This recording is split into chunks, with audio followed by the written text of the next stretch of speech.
Welcome back to my channel, everybody. I hope y'all doing great. Today we are doing a race on kellz MMX, and this was the old 125 race I was talking to you about in the last video. As some of you may know by just looking at the bike, I am on the Fantic, and I got an absolute ripper of a start, and these ruts really messed me up. It's not the first time they almost got me, and I don't know if I took those guys down behind me. If I did, I am sorry, but we were all on Discord together. And I don't think I did from the chatter I was hearing. But I was going to possibly use the YZ125 because I liked how it handled. And then I got this Fantic kind of dialed in to where I liked it. It wasn't super smooth like the YZ, but it worked pretty good. And I liked how it accelerated faster, so I ran this for the race.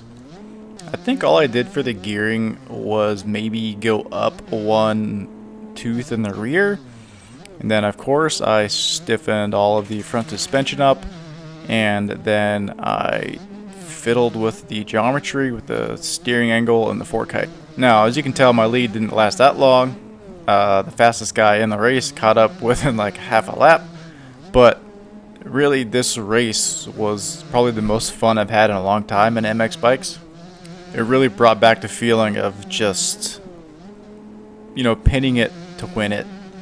And the 125's, I don't know, just bring it out. It's not easy, and this track is like perfect for 125. If you've never ridden it, you need to go download it and get a 125 two-stroke and go out there and just wide open on the throttle, pretty much third, fourth gear everywhere wide open, maybe even fifth on the one back straight if you can rail that back corner.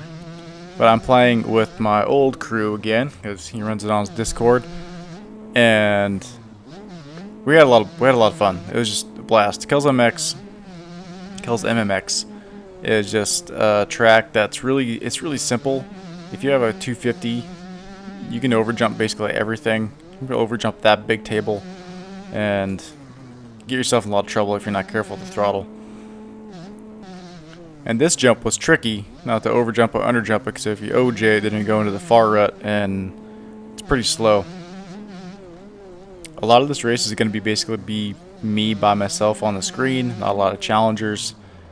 Once I got the whole shot and kind of pulled away, you can see the gap on the top from first to second, and I believe it's exit that was coming for me. I don't know if Bates went down off the track and I'm back in first again. That's what it looks like, but I'm just running with it. If this is how it was, I was ecstatic that I was the fastest dude on the track. Well, at least for the moment, you know. I know these guys will probably catch up eventually, and you see one of them who's coming. He's coming. I think he messed up on the table right there. And that jump, you have to just let off just a hair, shift down to third, and as soon as you land, just pin it. And then that corner, I don't know if it was a game or if it was me.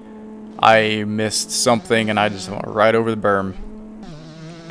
Since the updates, I've had some issues with the responsiveness in the game, but I think that's more of the server lag issues. And you saw right there, exit was bouncing all around. We had server issues all night in this map. We were playing on one of the guys in the old team that I was on his Wi-Fi, and his Wi-Fi is worse than McDonald's Wi-Fi.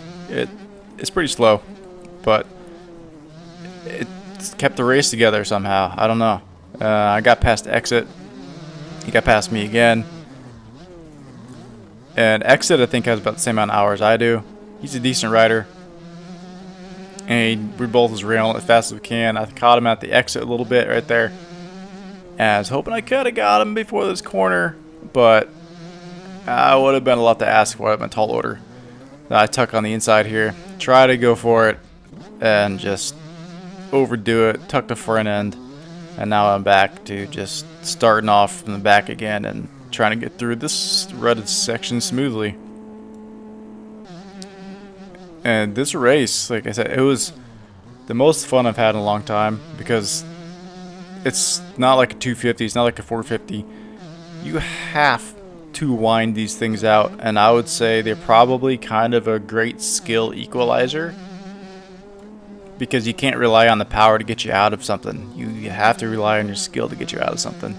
And you have to rely on your speed to get around the track to catch people. I mean, the speed thing isn't any different than any other race you race or ride in the game. But the ability to maintain your speed and continue going fast is one of the trickiest parts. Especially on these 125s when you try to start off in second gear like you normally do on like a 250 or a 450. You can't just clutch it and it's in the power when you take off like almost like a rocket ship. You have to nurse the thing on the power, and then once you're in the power you just don't let out of the gas. So hold it wide open basically as long as you can, as hard as you can, and just let her eat. The one thing with this Fantic bike, I noticed it was pretty bouncy from the default settings, and even now after my tweaking it, it's still pretty bouncy, but a lot of the bounce has been taken off, and a lot of the bounce only comes from the bigger jumps. So I think the rebound probably needs to be dialed back a little bit more, and maybe the suspension stiffen up the compression just a hair. But other than that, I got it working pretty good. I put this bike to work trying to catch Exit. He was on the Husky, and according to them, Husky is the best two-stroke 125 in the game. I have not attempted to ride the Husky in 25 yet, so I don't know if that's true or not.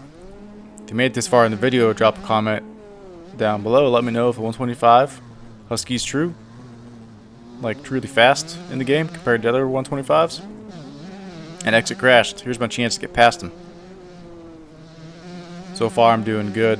Get around him on the outside, but I haven't really learned to scrub as good as he has.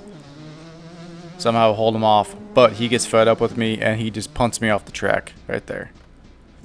All because I was in 4th gear wide open instead of 5th gear wide open. He just decides to bump me in the old butt and make me go down. So I'm back on the charge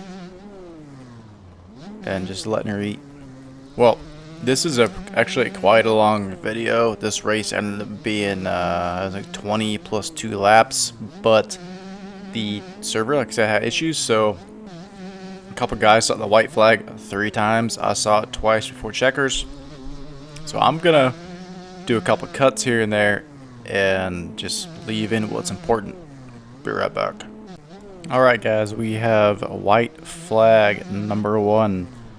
Most exciting part of the race. White flag number 2. And then here comes white flag number 3. And then finally, this is the last lap. Hope you guys have a great one. I ended up having to cut a lot of this video out as I did not have a lot to talk about. As always, keep on riding and have a great one. Now it's checkers.